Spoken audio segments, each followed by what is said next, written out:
Bears found a female veteran hanging off a cliff. What they did next shocked everyone. Eve George moved through the world like a specter, always present but never quite there. Known to her new colleagues at the Indiana Border Patrol Station as the Quiet Ranger, she was an enigma.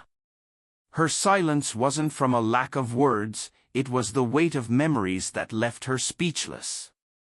The others knew only the surface, the quiet woman who kept to herself, always moving with precision, always blending into the background.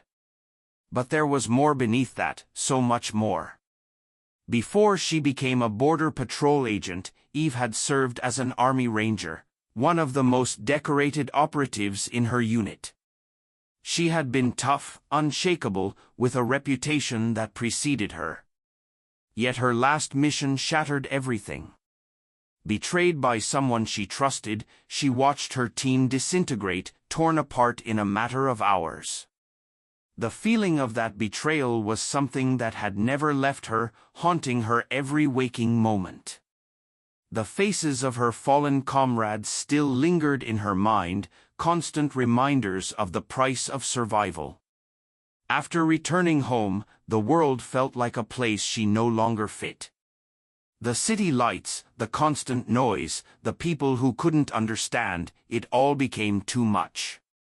So she chose solitude, retreating into the dense Indiana forest where the trees stood tall like silent sentinels. And the quietness held a peace she could no longer find anywhere else. She joined the Border Patrol not for a sense of duty but for escape. The job was quiet, uneventful, a perfect backdrop for a woman who needed to disappear. Eve's days at the station passed like a blur. She never spoke unless spoken to, never looked for companionship, and never sought attention. The work was simple, long patrols watching the horizon, checking the border, and it suited her just fine. Here she wasn't the soldier who had been betrayed. Here she was just another agent blending into the landscape. One morning in September, Eve was given a solo mission to investigate rumors of suspicious activity near Devil's Backbone Cliff, a remote area in the eastern temperate forest. Supervisor Ryder Smith had briefed her in his usual vague manner, detailing little more than a set of coordinates and a general sense of unease about increased trafficking in the area. As always, Eve didn't question the assignment. The quiet, cold air of the forest had become her sanctuary, and she preferred it that way. Wrapped in the stillness of the early morning, Eve set out on foot. The forest was quieter than usual, the scent of damp earth hanging in the cool air.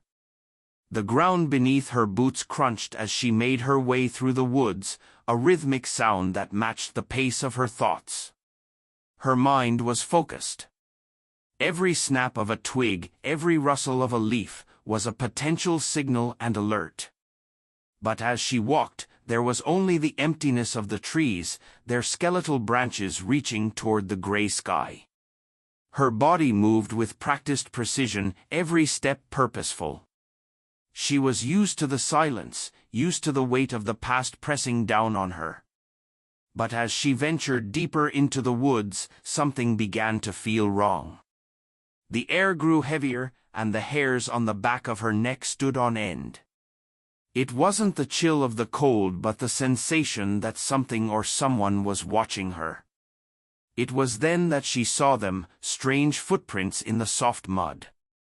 They were too large to be human, the patterns too irregular to belong to any animal she recognized. Her pulse quickened, the calm exterior she'd cultivated slipping just slightly. Eve crouched down to inspect the prints more closely, instinctively reaching for the radio at her side. But before she could make the call, the air around her seemed to shift. Suddenly, she was ambushed. A sharp blow to the back of her head sent her sprawling onto the forest floor. Her vision blurred, the world spinning as she struggled to stay conscious. The noise of her attackers was muffled, like distant voices in a storm. Hands grabbed her roughly, pulling her to her feet. She tried to fight, her training kicking in, but her legs were weak, her head swimming with the effects of the blow. Her gear was ripped from her, her weapon discarded and tossed aside. They bound her wrists with zip ties, the cold metal biting into her skin as she was dragged toward the edge of the cliff. She tried to speak, tried to demand answers, but her throat was dry. Her words were a rasping whisper. One of the men, tall and with a face half covered by a mask, grinned at her. His eyes were cold, devoid of any emotion. "You should have stayed in the office," Vi said. "But now you'll die out here in the quiet." Eve's heart raced. She knew what was happening. They were planning to leave her, let her die slowly, alone in the wilderness. No one would find her in time. Not here. Not in this remote part of the forest. They had picked this place carefully, the sharp rocks below, the long drop to the jagged earth. Even if someone did happen to stumble upon her, the weather would take its toll. The cold would sap her strength, slowly killing her as the hours dragged on. The leader gave one last glance, as though to savor the moment. "Let's make it a quiet death. No noise, no trace," he murmured. With that, they pushed her forward, her body swaying as she teetered on the edge of the cliff. Her heart pounded in her chest as the realization set in. She was completely at their mercy. There was no backup, no escape. They tightened the rope around her waist, securing her to a nearby rock. For a moment, she swayed precariously, suspended in the open air, the drop below her an abyss. The weight of her body felt heavier, each breath shallow as she realized there was no immediate way out. Time would be her enemy now, and it seemed, for the first time in a long while, that she was truly alone. Eve's body dangled precariously from the edge of the cliff, her arms and legs numb from hours of hanging, bound and exposed to the cold winds. The sun was dipping low, casting long, ominous shadows across the jagged rocks below, and she knew that nightfall would bring even greater dangers. The rope that held her suspended had rubbed her waist raw, and every breath felt like a fight. Her lips were cracked from thirst, her throat dry and aching. She could feel the sweat on her skin turning cold, seeping into the fabric of her uniform, the chill of the night creeping in. The weight of exhaustion, dehydration, and fear was starting to take hold. It was only a matter of time before her strength failed, before the rope finally gave way, or the cold overtook her. Her mind was numb, slipping between consciousness and delirium. She had no illusions left. The border patrol station was miles away, and there had been no signal. No one was coming.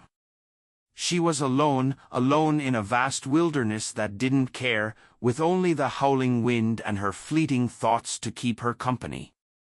Then suddenly, she heard a sound, a rustling from the trees, deep and heavy, like the earth itself was shifting. Eve's eyes fluttered open, her pulse quickening as she tried to focus on the movement at the edge of her vision. For a moment, she thought it was just her mind playing tricks on her, but then the sound grew louder, unmistakable.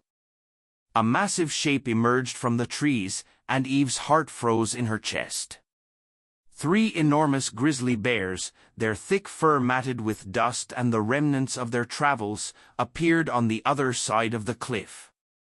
The largest of the 3, a towering bear with dark brown fur and a broad, powerful body, stopped just short of the edge, its eyes narrowing as it studied her. Eve's breath caught in her throat. She had heard of bears in the area, but this was different. Her heart hammered in her chest. The sight of them filled her with primal fear, their sheer size and strength making her feel even smaller, even more vulnerable. She knew that she had to do something, anything, to make them go away. But fear gripped her, her voice lost, her body too weak to move. She watched, paralyzed. As the massive bear took a few slow steps toward her, the wind picked up, swirling dust and loose rocks, making Eve feel even more exposed. Her body swayed slightly with the breeze, the rope creaking ominously beneath her. The bear continued to approach, its paws making soft thuds against the earth, each step measured and deliberate. Then, to Eve's complete surprise, the bear, larger than anything she had ever imagined, reached forward with its powerful jaws. It extended its long, sharp teeth, but instead of attacking, the bear did something utterly unexpected. It grabbed the rope with a surprising delicacy, its claws not raking but pulling at the fibers of the cord holding her. Eve's mind screamed in disbelief. The rope was being cut. She couldn't comprehend it at first, her brain too slow to process what was happening. With a firm tug, the rope split. Eve felt the rope loosen from around her waist, and she gasped, her heart racing as she felt her body shift downward. But instead of falling, she was gently pulled up. The bear, with the help of the other two grizzlies, carefully hoisted her towards safety. The second grizzly, slightly smaller but still massive, leaned forward to support her weight, its thick muscled arms lifting her from the edge. Eve's breath came in short bursts as she was pulled over the rocky lip of the cliff. The world around her spun, and for a moment she thought she might pass out, but then she was lying on solid ground, the rough texture of the stone beneath her skin. She could barely process it. The three grizzlies stood over her, their breath heavy, watching her with a mix of curiosity and caution. Her body ached as the adrenaline slowly wore off, but the relief of being out of danger was overwhelming. She reached out with trembling hands, her fingers grazing the thick fur of the largest bear. The black bear who had pulled the rope and guided her to safety stepped closer. There was a quiet, intense gaze between them, and Eve, exhausted and overcome with emotion, whispered, "Ada." The name came out without thought, as if it was meant to be, her savior, her symbol of hope, the one who had defied instinct and risked everything to pull her from the brink of death. The bear's large amber eyes locked with hers for a moment, and in that silent connection, Eve felt an undeniable bond. Ada had saved her life, not just out of curiosity, but out of something more, something Eve couldn't yet understand but deeply appreciated. The other grizzlies, both male, towering and powerful, watched for a moment longer as if making sure Eve was safe. Then, with a final glance, Ada stepped back, allowing the two other bears to follow her into the forest. They didn't look back, but Eve knew they would be watching, guarding, and in some strange, profound way, protecting her. Ada had saved her, and in doing so, had given Eve not just a second chance at life but a new purpose. Eve lay in the quiet, sterile confines of the Border Patrol outpost's infirmary. Her body wrapped in bandages, a steady drip of fluids keeping her alive after the grueling ordeal. The faint hum of the overhead lights was the only sound that broke the otherwise still air. Her body ached from the injury she had sustained while dangling off the cliff, the rope biting into her skin and the cold gradually seeping into her bones. But she was alive. More than alive, she was awake, and her mind had already begun to piece together the fragmented memories of the attack.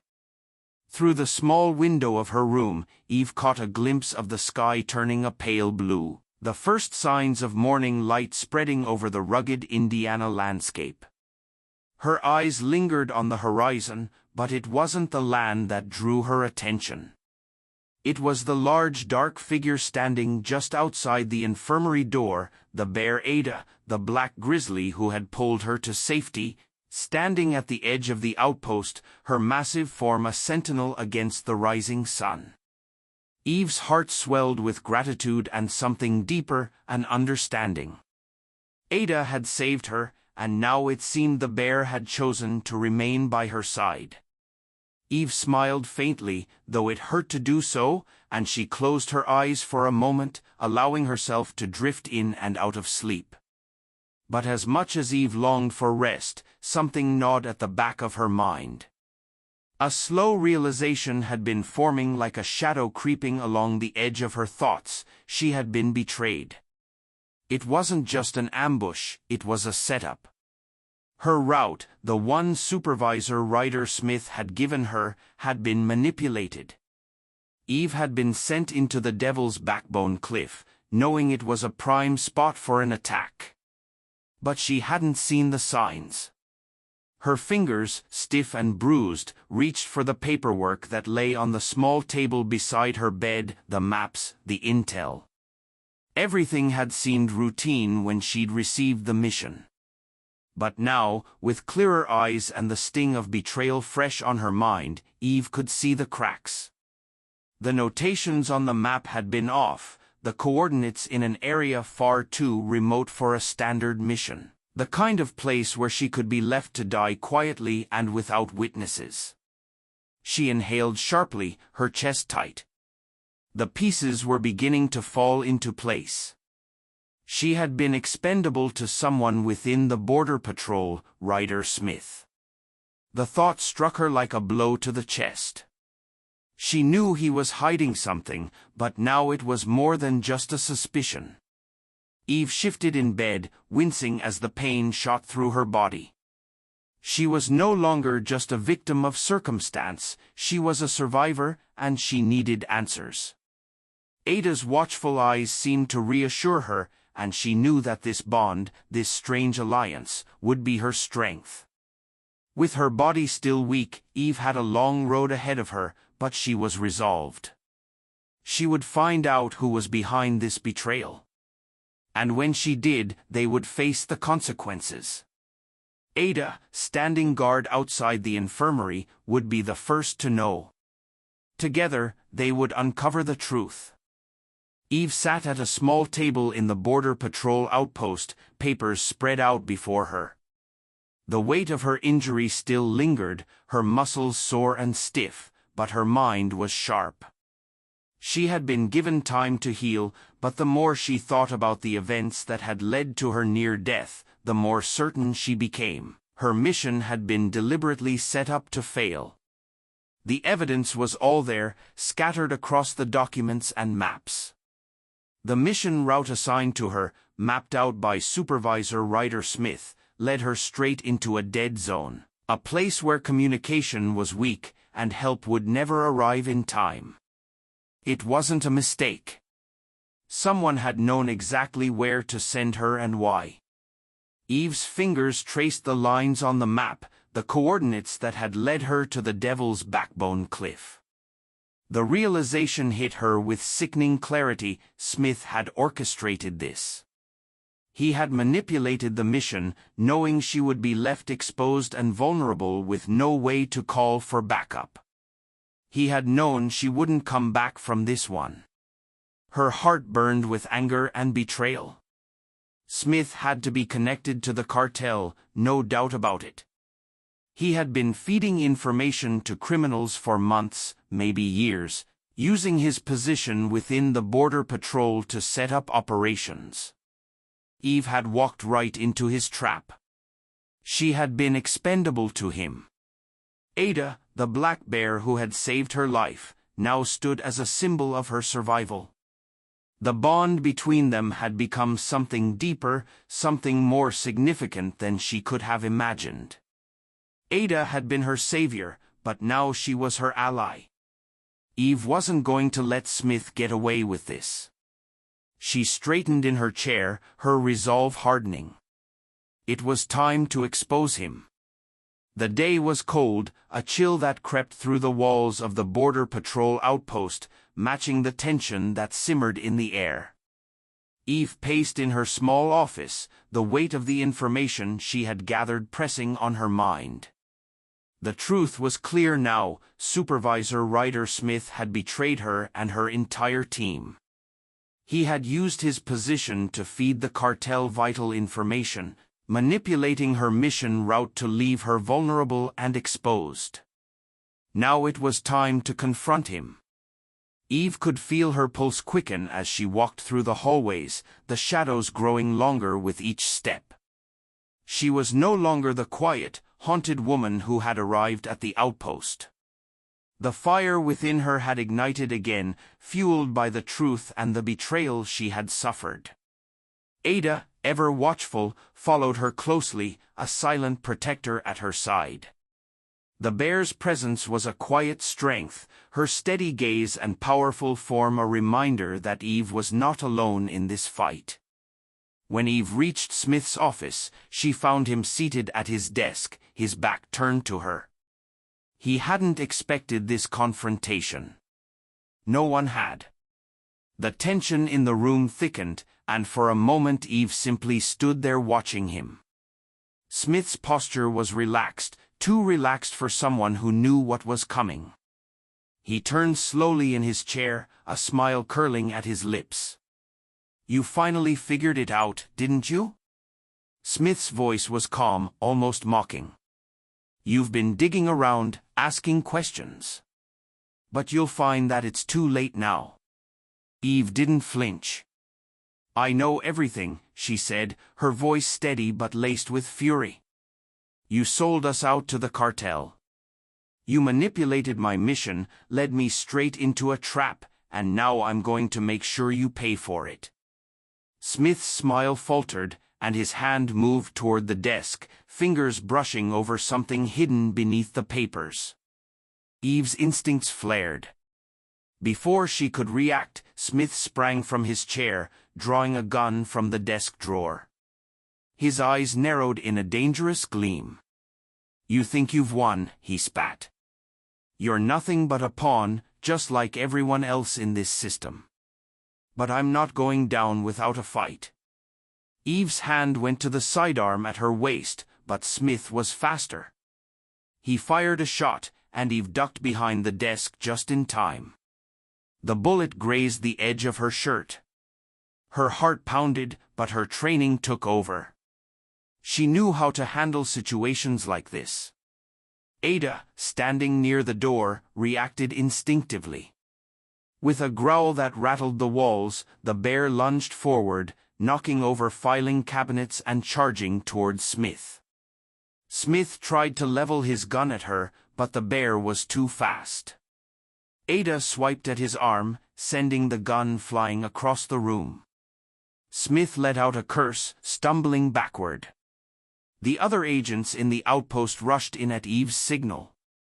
With their help, Smith was quickly overwhelmed.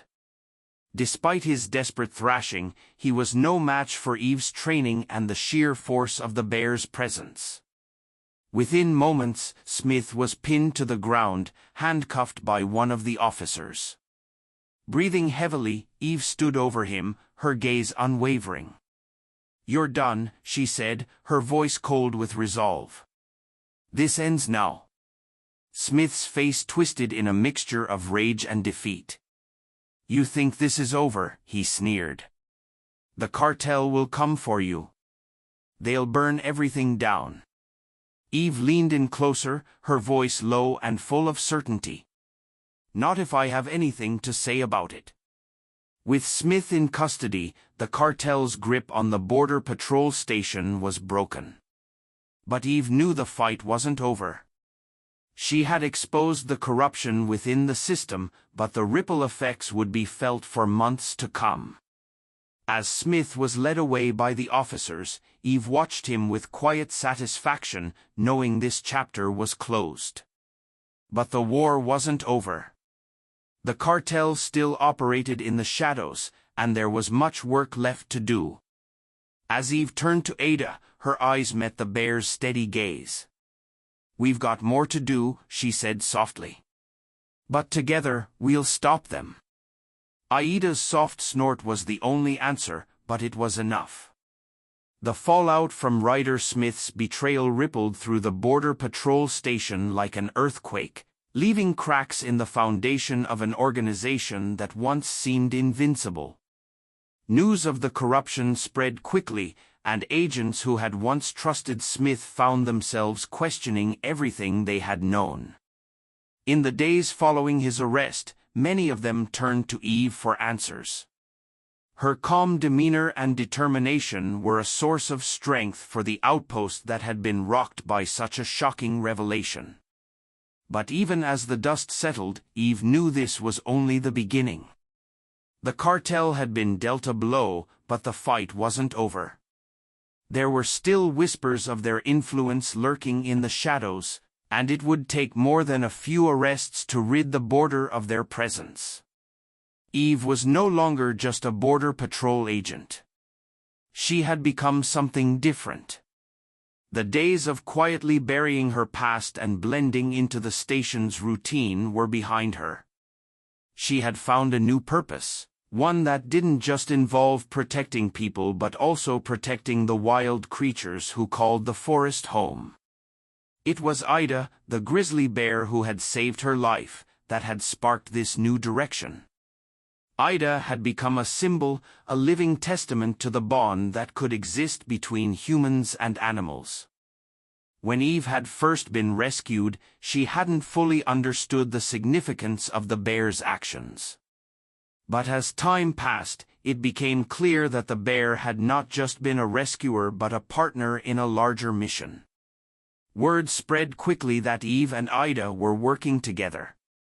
Other bears, drawn by Ida's presence, began to show curiosity, and Eve started to notice them more often around the outpost.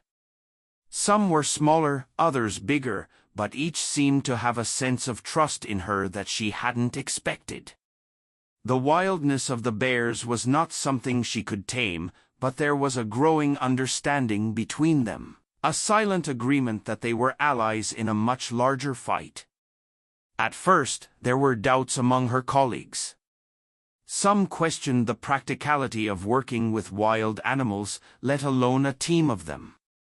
But as Eve and Ida helped patrol the most remote and dangerous stretches of the border, it became clear that this unconventional team was something special. The bears' ability to navigate the dense, rugged terrain was unparalleled, and their presence deterred smugglers and cartel members from even thinking about crossing into the territory. Eve spent her days training the bears, watching them develop their own unique abilities. Some showed remarkable intelligence, while others relied on their raw strength. Together, they formed a team that was greater than the sum of its parts, a team where trust and respect between species were paramount. But the real change was within Eve herself. No longer just a soldier driven by duty and revenge, she found herself becoming a protector, not just of human lives but of the wild animals that shared the land with them. The forest had once been a place of isolation and pain, but now it felt like home. Every step she took alongside the bears was a step towards something greater than the war she had fought in the past. Eve's new role wasn't easy. There were still challenges, still dangers lurking at the border. But with Ida at her side and the growing team of wild bears, she knew she could face whatever came next. The betrayal she had endured had been painful, but it had led her to this new beginning, one where she could find peace in protecting both human and animal lives. As Eve stood at the edge of the forest, looking out over the vast expanse of land that stretched before her, she knew she was no longer alone. The forest was alive not just with the creatures she had once fought to protect but with the bond she had forged with Ida and the wild bears who had joined her. This was the start of a new chapter, one where the lines between protector and protected, human and animal, were no longer so clearly drawn. Together, Eve whispered, her voice carried away by the wind, "We'll keep this land safe." Ida stood beside her, the bear's dark eyes fixed on the horizon. A soft growl rumbled in her chest, the sound of agreement. It was a new beginning for both of them. And in this wild, unforgiving world, Eve had found a family. As the seasons passed and the winds of change swept across the Indiana forest, Eve George found herself in a place she never thought possible. The woman who had once carried the weight of betrayal, loss, and the scars of war now stood as a beacon of resilience, not just for the men and women of the border patrol but for the wild creatures she had once believed were beyond her reach. Her journey, marked by the painful echoes of her past, had led her to something far greater than survival. It had led her to a bond with Ida, the grizzly bear whose silent strength and unexpected loyalty had shown her that redemption was not just for humans. Together, they had forged a path where fear and doubt no longer held sway, replaced by trust, partnership, and the quiet understanding that survival was not an individual endeavor, it was a shared one. The forest, once a place of solitude and heartache, had become her sanctuary. With every step she took alongside Ida and the growing team of wild bears, Eve realized that she was no longer the ghost ranger haunted by memories of her past missions. She had become something new, a protector of both the land and its creatures, a guide in a world where the lines between human and wild were becoming increasingly blurred. In her heart, Eve knew there would always be a part of her that carried the weight of what had been lost, the pain of the betrayal she had suffered. But now, as she watched Ida move gracefully through the trees, the sunlight catching the edges of her dark fur, Eve felt a deep sense of peace. She had found something worth fighting for, something that was bigger than herself. And as the sun set over the horizon, casting long shadows across the forest floor, Eve knew that this was only the beginning.